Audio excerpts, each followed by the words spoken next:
Yung mga sir, to may bumisita sa akin ngayon na Ford Links. Yan. Taga saan kayo, ma'am? Taga Bacoor. Taga Bacoor. Taga Bacoor lang pala sila ni ma'am.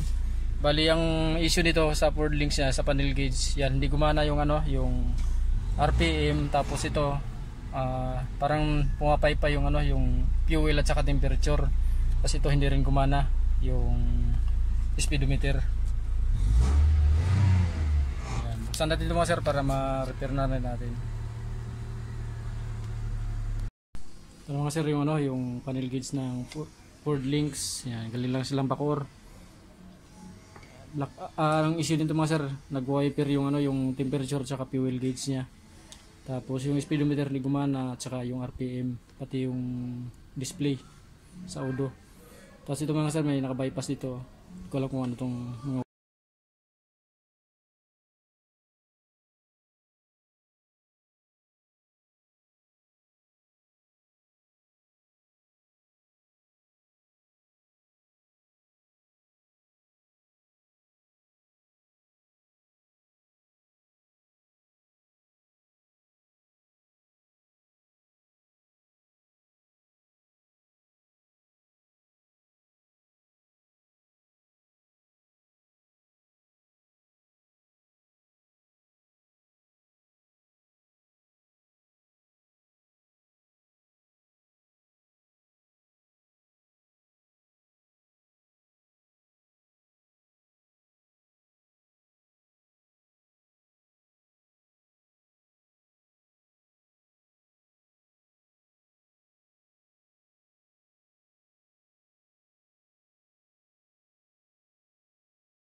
Yan mga sir, ito na yung yung panel gauge ng Ford Links. Yan, yung clicker issue kanina parang nagwa-wiper yung yung temperature at saka yung fuel.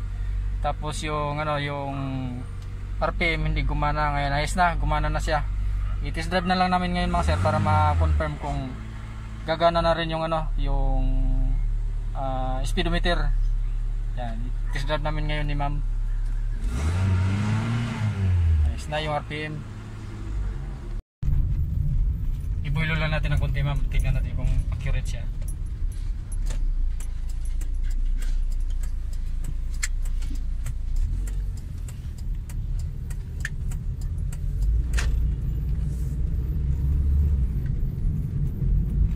Yan, okay na mga sir yung speedometer ni ma'am.